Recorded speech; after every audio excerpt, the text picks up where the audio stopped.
Hello అండి, అందరికీ నమస్తే. ఈరోజు అయితే నేను సొరకాయ పచ్చడి చేస్తున్నా. సొరకాయ పచ్చడికి కావాల్సినవి తగినన్ని పచ్చిమిరపకాయలు, కొంచెం చింతపండు, కొన్ని ఎల్లుల్లిపాయలు, జీలకర్ర, టమాటా అండి.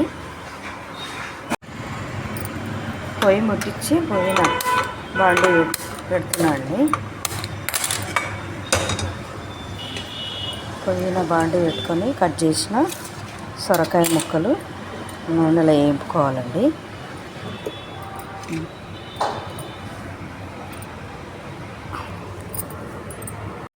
పొయ్యిన బాండి పెట్టానండి. బాండి పెట్టి 2 పావుల నూనె వేస్తున్నా. 2 పావుల నూనె వేసుకొని సొరకాయ ముక్కలు, కట్ చేసుకున్న ముక్కలు అన్నీ వేసుకొని వేపుకోవాలండి. సొరకాయ ముక్కలు అయితే నేను తొక్క తీయలేదు, తొక్క తీయకుండా వేపుతున్నా. తొక్క తీయకుండా వేపితే టేస్ట్గా ఉంటుందండి.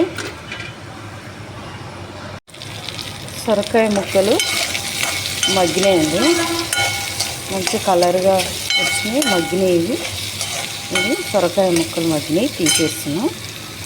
ఇప్పుడు పచ్చిమిరపకాయలు వేసేస్తున్నాండి. పచ్చిమిరపకాయలు కూడా దూరగా వేపుకోవాలి. పచ్చిమిరపకాయలు కూడా వేగొచ్చినాయండి. ఇప్పుడు ఎల్లిపాయలు వేస్తున్నా, జీలకర్ర కూడా వేసేస్తున్నా. అవి మంచిగా నీట్గా వేపుకొని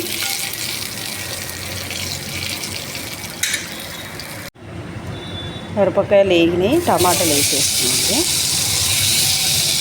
టమాటాలు వేసుకోవాలి.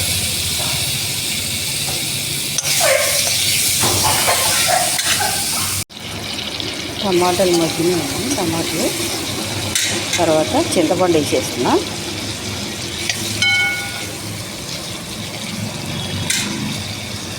అన్నీ వేపానండి. తగినంత ఉప్పు వేసుకొని మిక్సీలో వేసుకొని మిక్సీ పట్టుకోవాలి. సొరకాయ పచ్చడికి తాలింపు పెట్టానండి. నూనె వేసి తాలింపు గింజలు, ఎండుమిరపకాయలు, తర్వాత పచ్చెనపప్పు, మినపప్పు, కరివేపాకు, కొంచెం ఇంగువ వేసాను. ఇది వేసేస్తున్నా.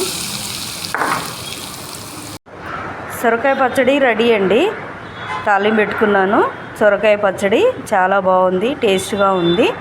నచ్చితే మీరు కూడా ట్రై చేయండి, లైక్ చేయండి, షేర్ చేయండి. Thank you.